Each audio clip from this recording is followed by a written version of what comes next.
Éphésiens 5 à partir du verset 18. Et on lira jusqu'au verset 21. Et on lira 1 Thessaloniciens 5, du verset 15 au verset 18. Éphésiens 5, 18 à 21.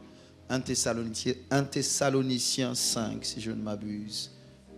15 à 18. Si vous y êtes, dites Amen. On lit ensemble en regardant, pour ceux qui n'ont pas de Bible sur les écrans, 1, 2, 3.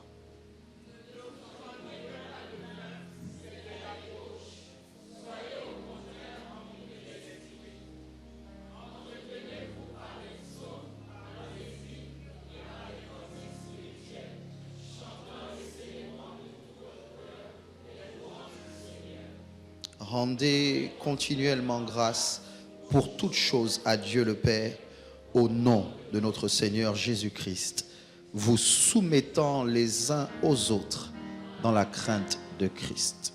Amen. 1 Thessaloniciens 5, 15 à 18. La tibrade paradialai, onoma pariade. 1, 2, 3.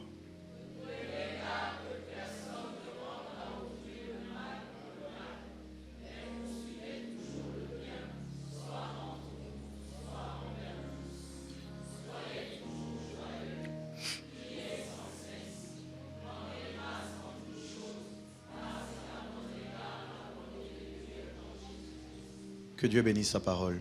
Prenez place, s'il vous plaît. Merci beaucoup. Merci, Porte des cieux. Revenez vite quand on aura besoin de vous.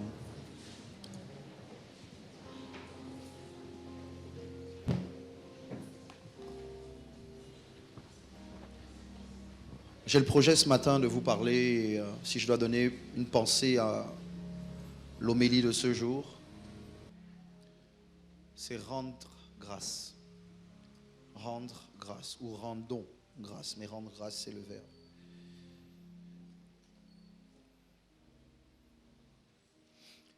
Je veux redire ce que j'ai dit au premier culte, au moins en introduction, et ensuite vous parler selon la direction que l'Esprit me donne ce matin. Si à la fin du culte, vous avez oublié tout ce que j'ai dit, je veux que vous reteniez que Dieu veut que vous rendiez grâce. C'est un culte d'action de grâce. C'est vrai qu'on a vécu 2-3 semaines intenses.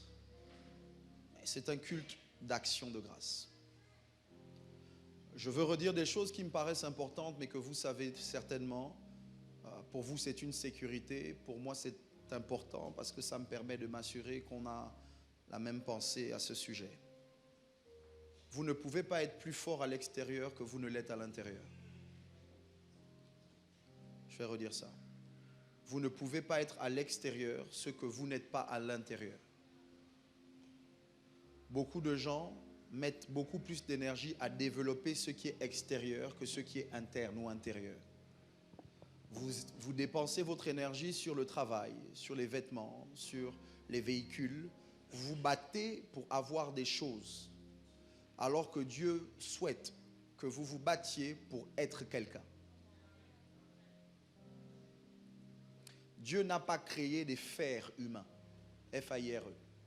Dieu a créé des êtres humains. Ça veut dire que pour Dieu, la priorité, ce n'est pas ce que vous faites, c'est qui vous êtes. Dieu ne vous a pas créé pour faire, il vous a créé pour être. Ce que vous êtes affecte inéluctablement ce que vous faites. Ce que vous faites découle de qui vous êtes. Est-ce que vous m'entendez? Beaucoup soupirent après des positions, mais ils ne sont pas les personnes qui peuvent tenir, assumer ces positions.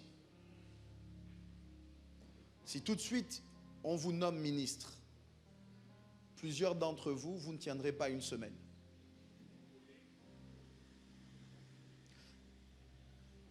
Le positionnement révélera votre impotence, votre incapacité, votre incompétence. Beaucoup parlent parce qu'ils n'ont pas été dans la position où qu'ils n'ont pas mis les chaussures de ceux qu'ils critiquent.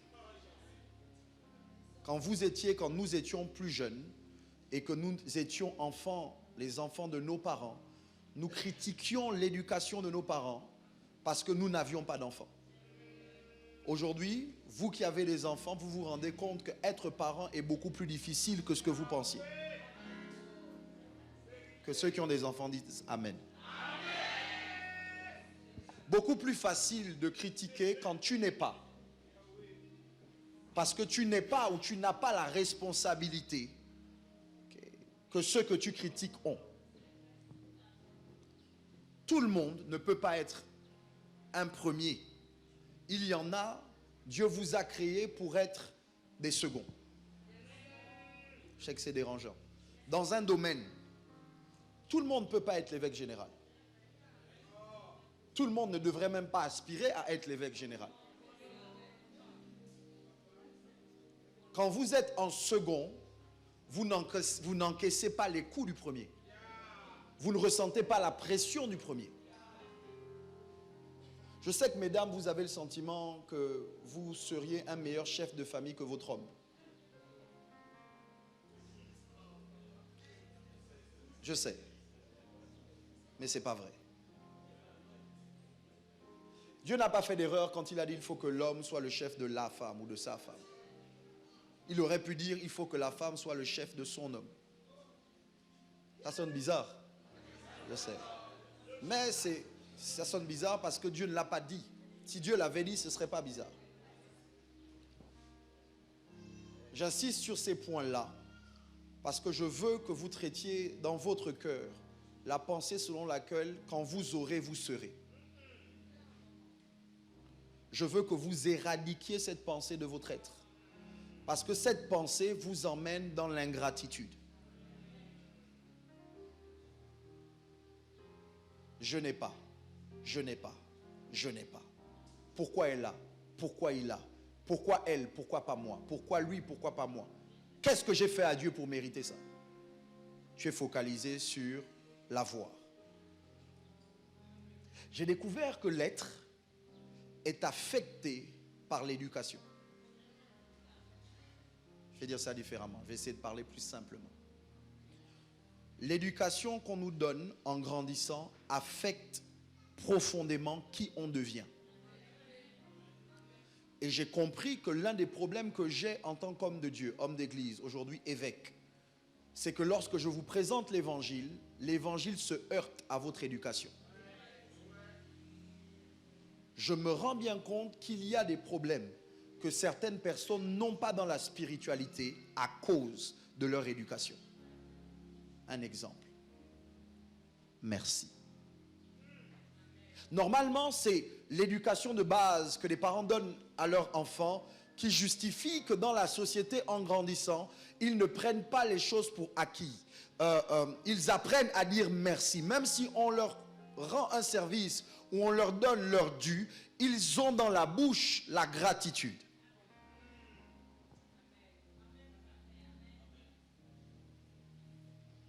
Normalement, c'est quand tu grandis que lorsque tu as faim et que tu dis à ta mère ou à ton père, papa, maman, je veux, le parent doit te dire, on dit s'il te plaît. Qui a eu des parents comme ça, ou qui a eu la grâce d'avoir des parents qui leur ont inculqué les bonnes manières? On dit s'il te plaît. Je sais que certains, vous n'arrivez plus à dire ce mot, mais on va s'entraîner. 1, 2, 3, dis s'il te plaît. Regarde quelqu'un, dis-lui s'il te plaît. S'il te plaît. S'il te plaît. Quand on te donne ce que tu as demandé après avoir dit normalement s'il te plaît, et que tu veux t'en aller avec la chose qu'on t'a donnée, normalement on te bloque ou on te rappelle. On t'arrache même la chose et on dit quoi? On dirait que vous avez eu les mêmes parents que moi. On dit quoi? Normalement tu dis merci.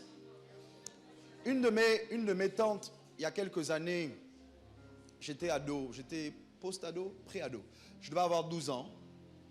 Et j'étais dans la chambre de mes parents. Je vais essayer de dire les choses même si je ne dis pas tout. J'étais dans la chambre de mes parents et j'étais en train de me mirer.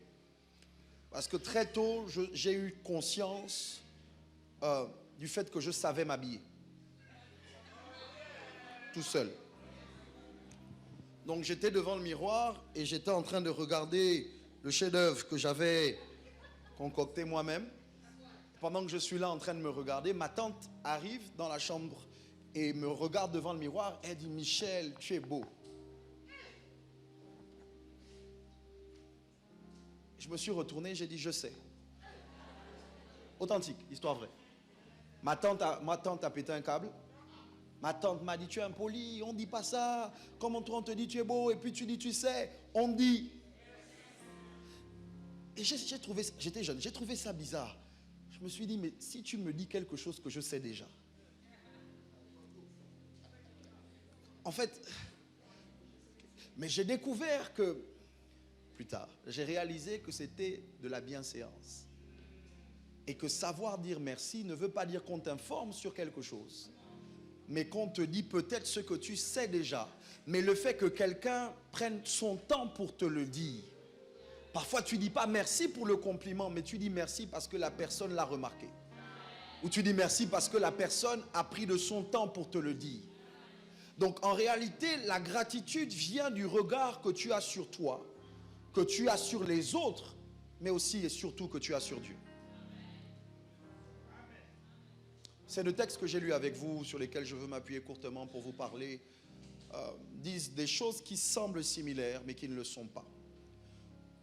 Premièrement, je veux attirer votre attention qu'autour de la phrase « Rendez grâce à Dieu en toutes choses » ou « Rendez grâce à Dieu pour toutes choses », vous verrez un champ lexical qui implique les humains et pas seulement les esprits. Quand vous rendez grâce à Dieu, vous rendez grâce à un être invisible. Mais autour, on vous dit, ne vous enivrez pas de vin. Après, on te dit qu'il faut avoir de bons rapports avec les gens. On t'explique même dans 1 Thessaloniciens qu'il ne faut pas rendre le mal par le mal. On te dit, sois toujours joyeux. Il y a beaucoup de choses qui sont dites et puis au milieu de tout ça, l'apôtre Paul dit, rendez grâce à Dieu. Que quelqu'un dise merci.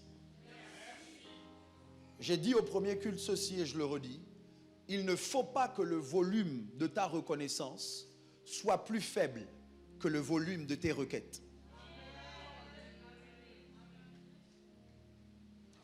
Tu ne peux pas dire plus fort, j'ai besoin d'eux, donne-moi. Et puis quand c'est merci, ta voix, le volume de ta voix baisse. Est-ce que vous savez qu'il y a des gens, lorsqu'ils vous demandent un prêt, lorsqu'ils vous demandent un service, le volume de leur voix est immense. Quand il faut vous rendre l'argent qu'ils vous ont emprunté, ils vous insultent pour votre propre argent. C'est pas je te dis je vais te rendre. Tu penses que j'ai oublié. Tu ne sais pas que moi aussi j'ai mes problèmes. Ah bon? Quand j'étais prêté, je n'avais pas de problème. Regarde ton voisin, dis-lui, apprends à dire merci. Oui, c'est moi qui prêche. Regarde-le, je n'ai pas dit parle-lui, regarde-le dans les yeux, dis-lui, apprends à dire merci. Le message de ce matin va mettre des gens mal à l'aise, mais ce n'est pas grave. J'aimerais que tu dises merci à Dieu avec autant d'intensité que tu lui demandes le travail, le mariage, les enfants, les voyages, le visa. 1, 2, 3, dis merci. Regardez, cette fois-ci, je vais dire 1, 2, 3. Quand tu dis merci, regarde ton voisin et regarde s'il dit merci. Parce que, non, authentique, pendant qu'on a dit merci comme ça, il y a des gens qui ont fait ça. C'est choquant, non, je vous assure, ça me choque. Parce que c'est comme si tu n'as aucune raison de dire merci à Dieu. Donc, on va réessayer. 1, 2, 3.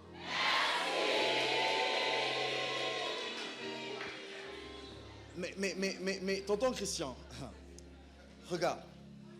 Que tu sois introverti ou extraverti, tu dois savoir dire merci. 1, 2, 3. Merci.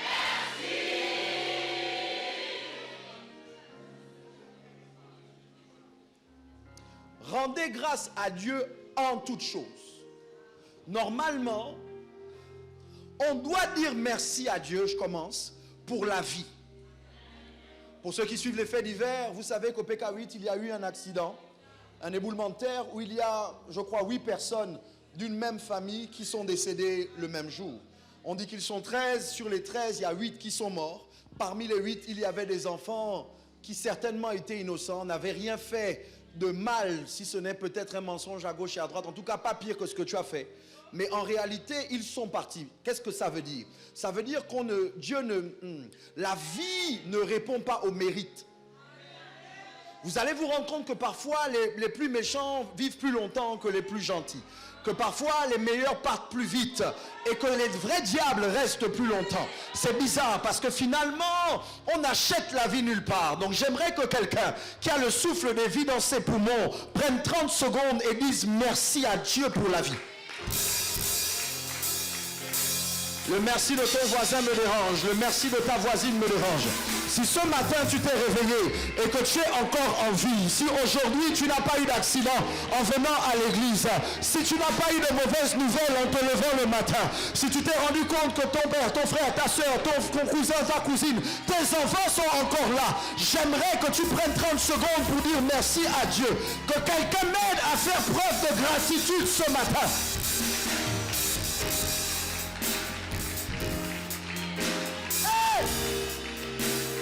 Mashe brade pariado le brade paladaha. Masque pariado chabrade pariada. Le bradi. Encore 10 secondes. Je donne 10 secondes à quelqu'un de dire merci à Dieu. Dis merci à Dieu.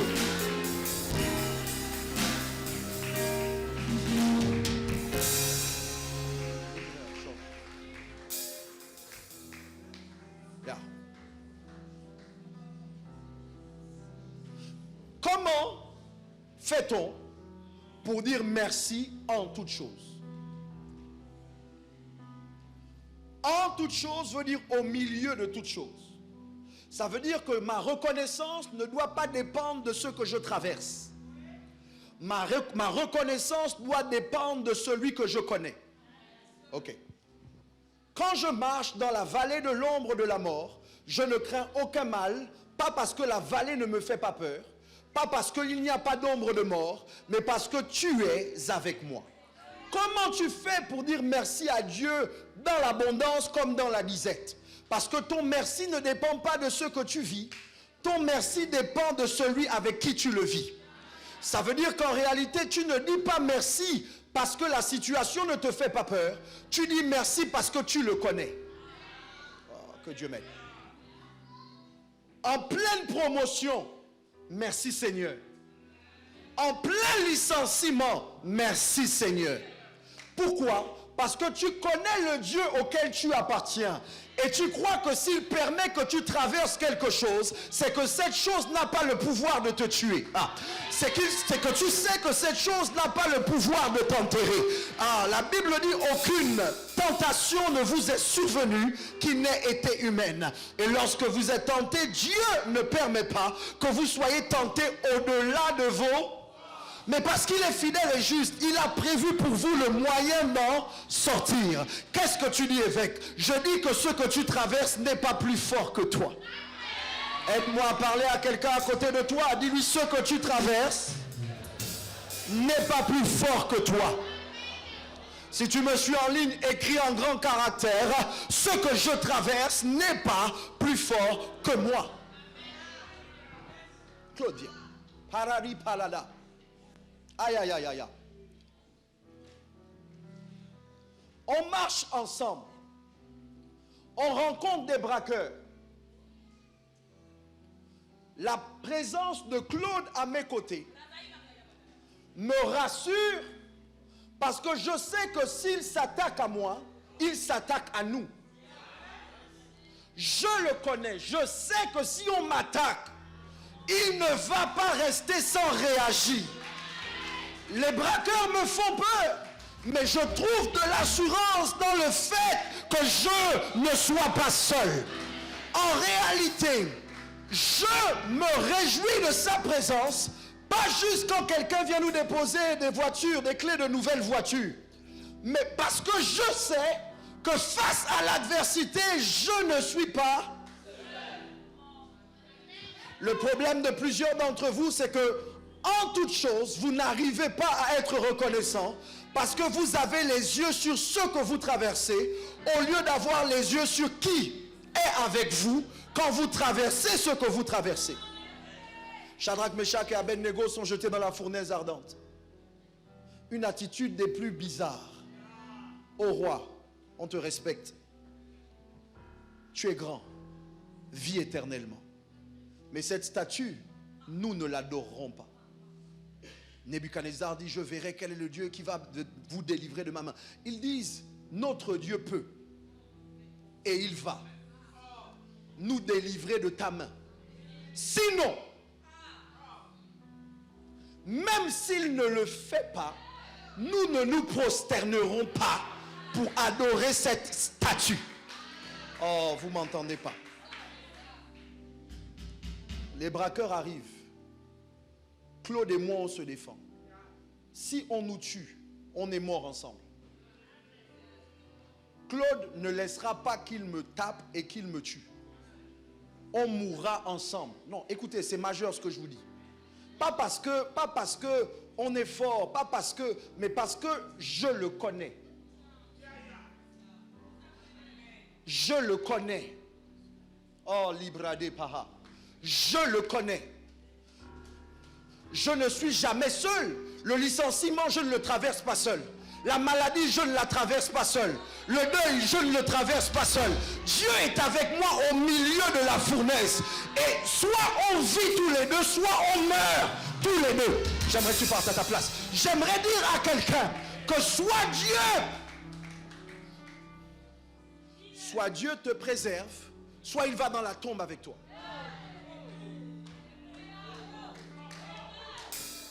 Bouscule quelqu'un, dis-lui, est-ce que tu le connais? Prophète, est-ce que tu le connais? Je ne vous parle pas, parce que Claude, on peut dire, il a peur.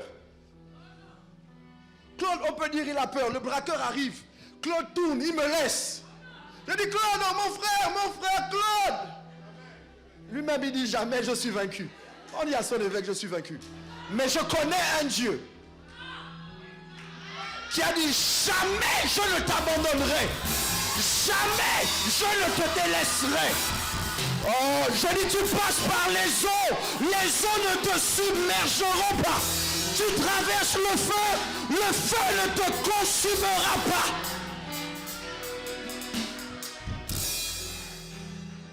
Jamais. Quand un homme te dit jamais, oh, tu seras, jamais je ne te quitterai, toi et moi c'est pour la vie. Oh, je t'aime jusqu'à mourir. Et puis quand le moment de mourir vient, il ne meurt pas. Mais je connais quelqu'un qui t'a aimé avant que tu ne l'aimes. Et son amour, il l'a prouvé à la croix en mourant pour toi. Il n'a pas dit, oh là là là là là là là là, il est mort pour toi. Bouscule quelqu'un, dis-lui, je le connais, je le connais. Je le connais, je le connais. Je le connais, je le connais. Je le connais, je ne connais peut-être pas mon patron. Je ne sais pas peut-être ce que l'entreprise va décider. Je ne sais pas peut-être ce que le gouvernement va décider. Je ne sais pas ce que le scientifique pourra faire. Pendant qu'on m'emmène à l'hôpital et qu'on me dit on doit m'opérer, je ne fais pas confiance aux gens qui sont là. Je ne fais pas confiance parce que c'est bizarre, c'est compliqué. Je ne connais pas le docteur, ce n'est pas mon parent. Je n'ai aucune garantie que quand ils vont m'endormir, ils ne vont rien enlever qu'ils n'auraient pas dû enlever ou rien mettre qu'ils n'auraient pas dû mettre. Mais je sais que l'ange de l'Éternel campe autour de ceux qui le craignent et les arrache au danger. Je sais que quand moi je dors, j'ai un Dieu qui ne sommeille ni ne dort. Je sais que quand moi je dors, j'ai un garde du corps qui veille. Son nom, c'est l'Éternel des armées.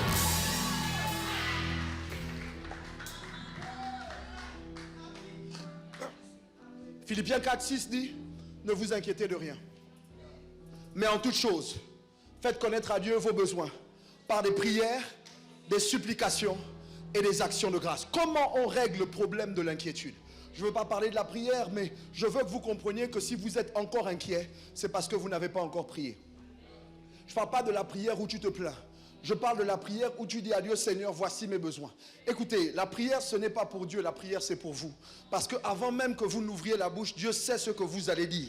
Dieu connaît vos besoins avant même que vous ne les connaissiez. Mais quand Dieu te dit, parle-moi, c'est thérapeutique. Quand Dieu te dit, parle-moi, c'est pour toi-même. C'est parce qu'il veut que tu te décharges. Il veut que tu donnes tes besoins à Dieu. Il veut que tu lui donnes tes besoins.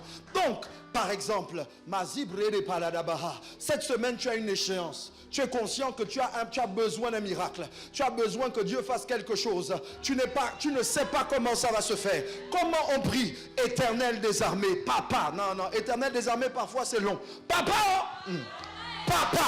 Cette semaine, j'ai besoin que tu fasses quelque chose pour moi. Regarde, ces gens-là n'ont pas mon bien en pensée. Mais je sais que toi, tu inclines les cœurs des rois à gauche et à droite comme tu veux. Seigneur, j'ai besoin d'une rencontre. J'ai besoin d'un miracle. J'ai besoin que l'argent vienne pour payer cette facture. Et pendant que tu parles, à un moment, tu rentres dans les supplications. Yahweh, je n'ai que toi. Seigneur, si tu n'agis pas, comment je vais faire? Seigneur, tu as dit que tu es le défenseur des orphelins et que tu es le mari de la veuve. Seigneur, tu as dit que tu es mon père. Tu as dit que jamais tu ne m'abandonnerais. J'ai besoin de toi. Pendant que tu parles, les larmes sortent, le rhume sort. Mais comme tu es seul dans ta chambre, on s'en fout. Pendant que tu es en train de prier, à un moment, tu as demandé, tu as supplié. Et puis là, le diable te dit, c'est bon. Il n'entend pas. Arrête. Parce que tu as le sentiment que tu parles et il n'y a aucun mouvement dans l'air. C'est comme si tu parlais au plafond ou au mur. Il n'y a pas de présence, il n'y a pas de chaleur, il n'y a pas d'onction. Et là, tu pleures de plus belle. Et puis à un moment, tu te dis, mais pourquoi?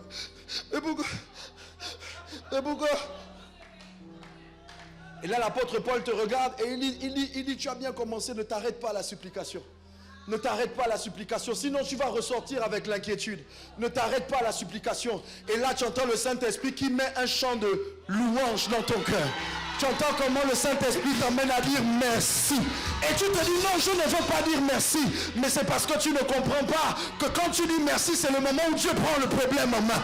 Quand tu dis merci, c'est le moment où Dieu dit, maintenant que tu as dit merci, je vais rentrer en scène.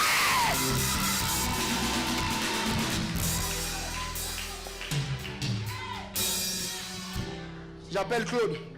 Je dis à Claude parce que je sais qu'il sait. Je dis, Claude, j'ai besoin d'aide pour un site. Parce que je sais que le gars, c'est une bombe, c'est une tête, c'est un génie. J'ai besoin d'aide pour un site. J'ai besoin que tu m'aides à faire ceci, cela. Et puis pendant qu'on parle, Claude n'a peut-être même pas encore répondu. Et puis je lui dis, merci. Vous savez que merci attache.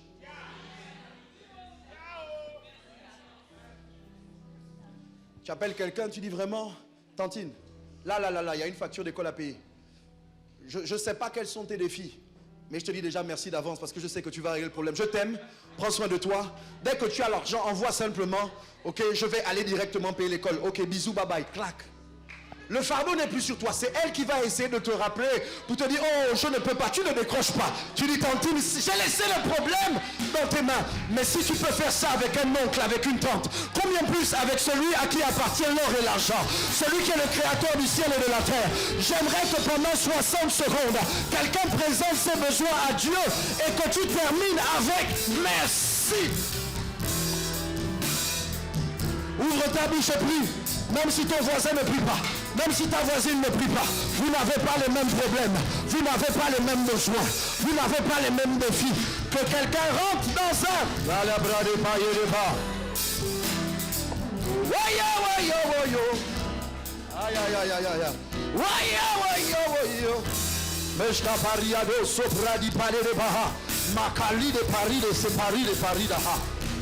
Come on!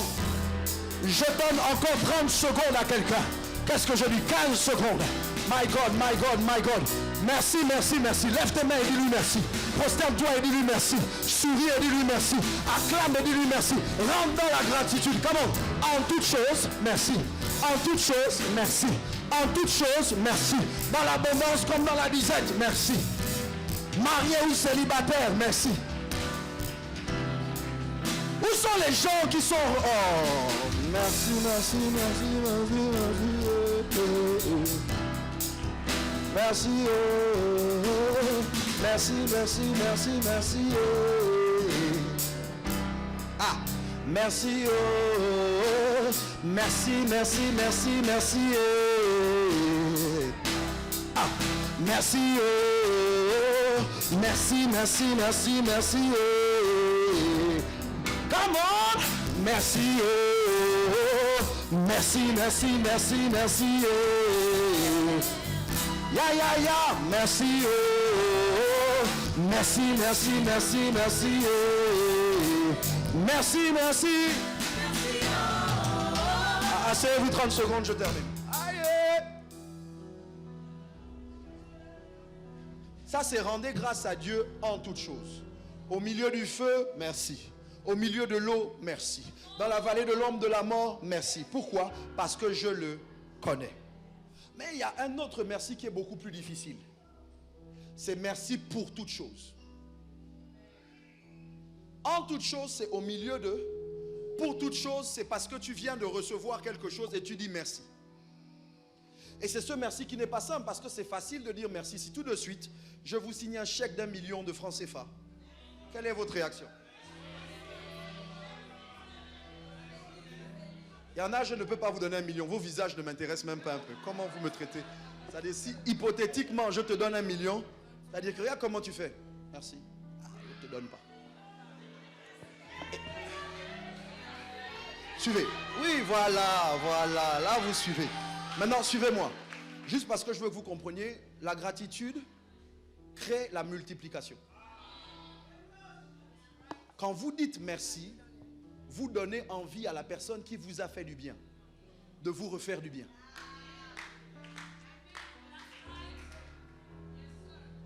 Maintenant, c'est facile de dire merci quand tu reçois 1 million. Mais quand 1 million ne répond pas à ton problème, parce que c'est 100 millions dont tu as besoin, et on te donne 1 million, tu veux dire merci, tu dis merci, mais tu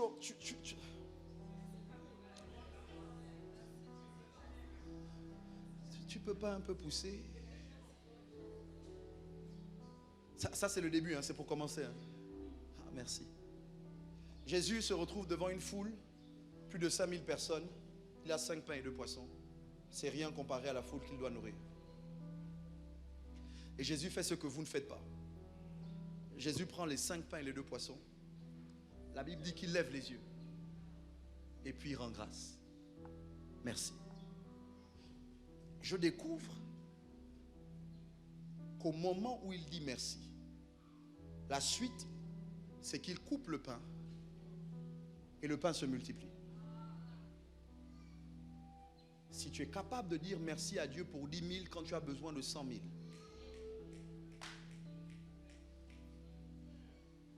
Dieu va régler le problème de 100 000 à partir de 10 000.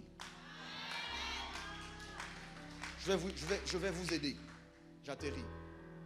J'ai découvert que parfois, vous êtes tellement focalisé sur la solution que vous pensez, dont vous pensez avoir besoin, que vous ne voyez pas la solution que Dieu veut vous donner. J'ai expérimenté la réponse à mes prières sans que Dieu me donne l'argent que je lui avais demandé. Un exemple. Tu dois de l'argent à quelqu'un. Et alors que tu lui dois de l'argent,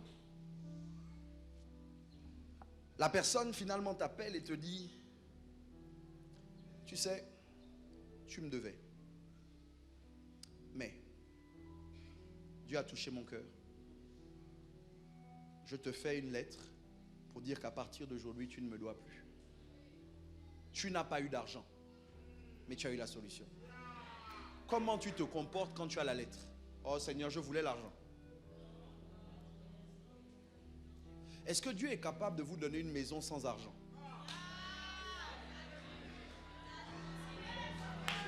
Est-ce que Dieu est capable de vous donner un véhicule que vous n'achetez pas?